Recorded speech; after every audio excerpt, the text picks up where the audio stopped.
அன்புள்ளம் கொண்ட விருச்சிக ராசி அன்பர்கள் அனைவருக்கும் அன்போடு வரவேற்கிறேன். இப்போ பொதுவாக நம்ம இந்த ஜாதகம் பார்க்குறது இல்லை இப்போ எப்படி இருக்குது, தசாபுத்திகள் எப்படி இருக்குது, இப்போ இந்த மாதத்துக்கு எப்படி இருக்குது, இந்த பெயர்ச்சிகள் எப்படி இருக்குது இப்படின்றது தான் நம்ம பார்த்துன்னு வந்துட்டுருக்கோம் இல்லையா.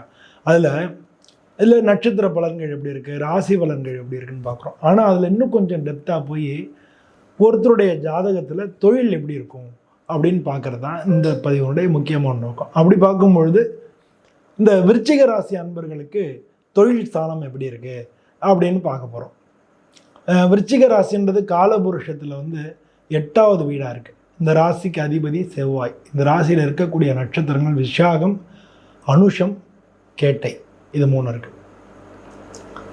இது முக்கியமாக இந்த ராசியில் சந்திரன் நீசம் அடைகிறார். சந்திரன் நீசம் அடையக்கூடிய ராசியாக இருக்குது. ஆனால் அதனால ஒரு பாதகம் இல்லை. இவங்களுக்கு அந்த சந்திரன் நீசம் இந்த வீட்டில் ராசியாக இருந்தாங்கன்னா கூட சந்திரன் நீசம் அடைஞ்சாலும் பாதகம் இல்லை அப்படின்றத நம்ம புரிஞ்சுக்கணும். இந்த ராசிக்கு இன்னொரு ஒரு சிறப்பு என்னென்னா 2, 5க்கு அதிபதியாக குரு பகவான் இருக்கார். இந்த விருச்சிக ராசிக்கு 2ன்றது வாக்குஸ்தானம், 5ன்றது பூர்வ புண்ணியஸ்தானம். இது 2க்கும் அதிபதியாக குரு பகவான் இருக்கிறதுனால ஜென்ரலாக விருச்சிக ராசிக்காரங்களுக்கு எவ்வளோ கஷ்டப்பட்டாலும் அவங்க வாழ்க்கையில் நல்லா வருவாங்க அப்படின்னு ஜென்ரலாக புரிஞ்சுக்கணும். ஏன்னா 2ன்றது தனகாரகன் குரு பகவான், தனாதிபதியாக இருக்கார். இவங்களுக்கு அது ரொம்ப சிறப்பான ஒரு விஷயமா இருக்குது. இவங்களுக்கும் சரி, கும்பராசி விருச்சிக ராசிக்கும் கும்பராசிக்கும் 2ஆம் இடத்து அதிபதி தனாதிபதி தனகாரகன், அது தனஸ்தானத்துக்கு அதிபதியாக இருக்கிறது இவங்களுக்கு ஒரு சிறப்பு. விருச்சிக ராசிக்கும் கும்பராசிக்கும் இது மிக சிறப்பான விஷயம். அதனால் விருச்சிக ராசியாக இருந்தாலும் சரி, கும்பராசியாக இருந்தாலும் சரி, எவ்வளோ கீழே இருந்தாலும் சரி, கண்டிப்பாக அவங்க மேலே வந்துடுவாங்க, பொருளாதாரத்தில் நல்ல நிலைமைக்கு வருவாங்க அப்படின்னு நம்ம புரிஞ்சுக்கணும்.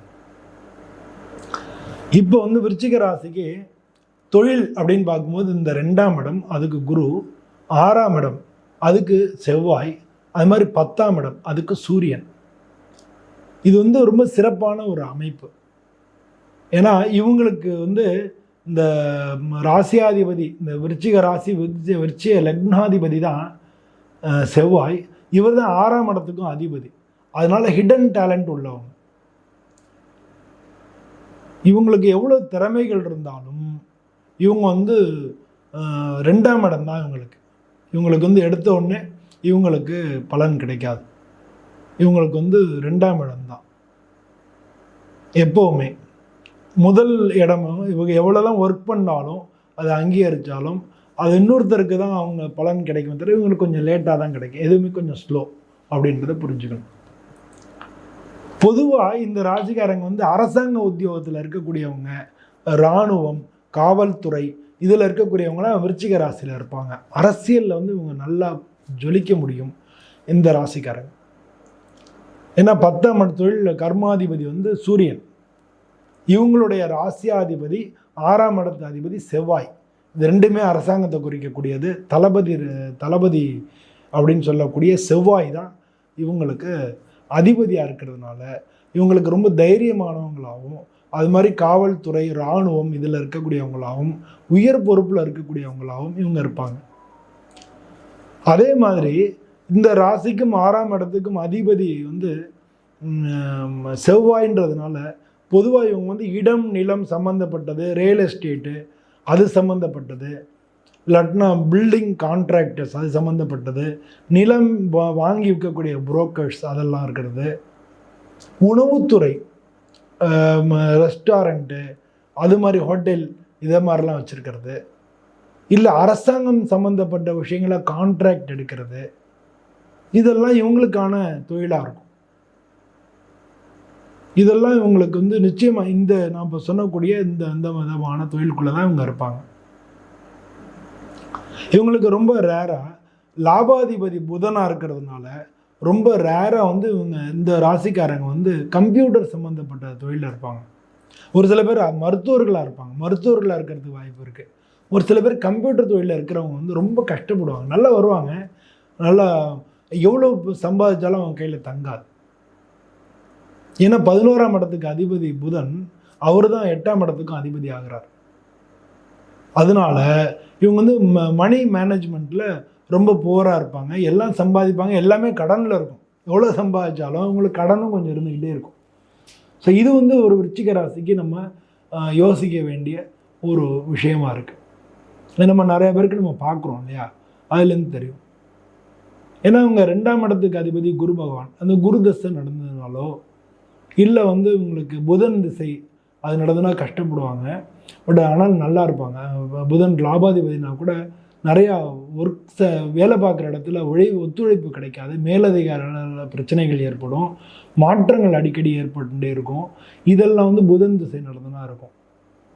ஆனால் உங்களுக்கு செவ்வாய் தசை நடக்கிறது, குரு தசை நடக்கிறது, சூரிய தசை நடக்கிறதுனா அதெல்லாம் நல்லாயிருக்கும். அந்த பீரியடில் உங்களுக்கு நல்லா சூப்பராக இருக்கும். அப்போ தான் வேலை கிடைக்கும். பொதுவாக வந்து இந்த ராசிக்காரங்களுக்கு இந்த சூரிய தசை நடக்கிற செவ்வாய் தசையெல்லாம் அவங்களுக்கு வந்து ஒரு நல்ல பொசிஷனுக்கு வருவாங்க. அந்த மாதிரி ஒரு பலன் கிடைக்கும். குரு தசை நடந்தால் கேட்கவே வேணாம், சூப்பராக இருப்பாங்க. ஆனால் இதில் என்னென்னா நிறைய பேருக்கு குரு தசையே வராது. இந்த ராசிக்காரங்க நிறைய பேருக்கு குரு தசையே வராமல் போகிறதுக்கு வாய்ப்புகள் அதிகமாக இருக்குது.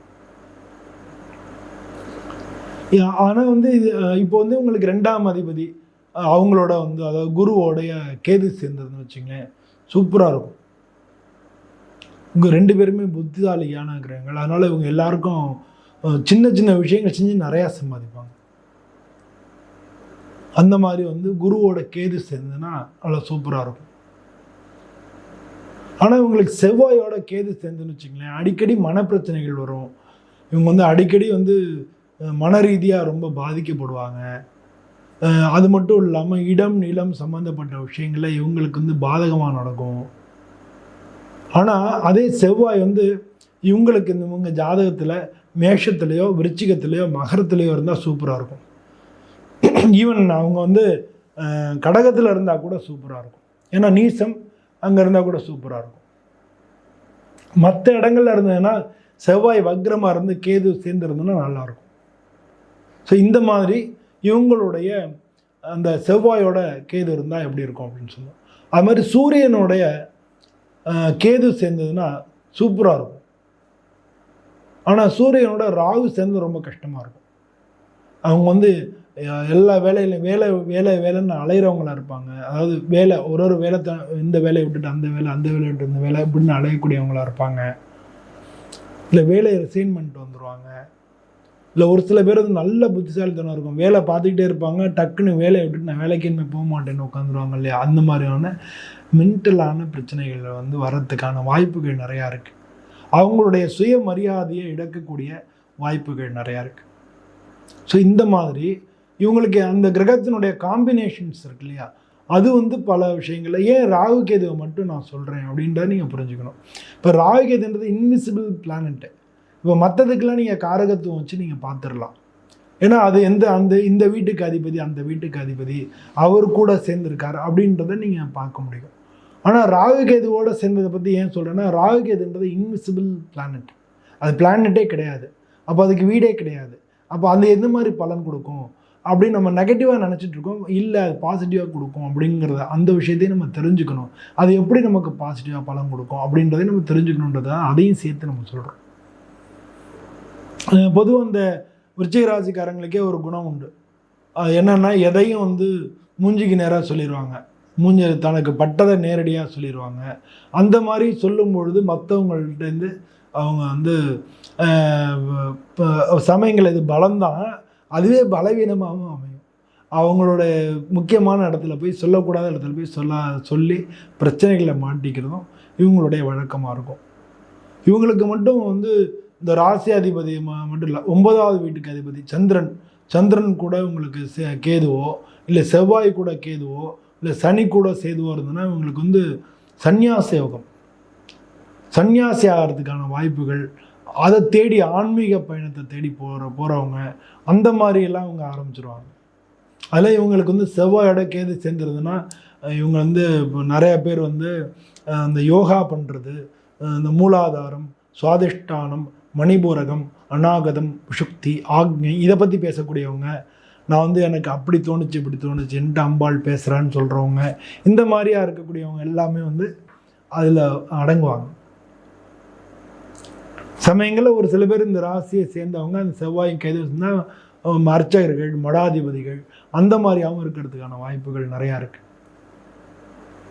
பொதுவாக வந்து இவங்களுக்கு வந்து 2, 6 2ஆம் இடத்து அதிபதி குருவோ, 6ஆம் இடத்து அதிபதி செவ்வாயோ, 10ஆம் இடத்து சூரிய தசைகள் நடக்கும்போது நல்லாயிருக்கும். சூரிய தசை மட்டும் இல்லை, புத்திகள் நடக்கும்போது நல்லாயிருக்கும்.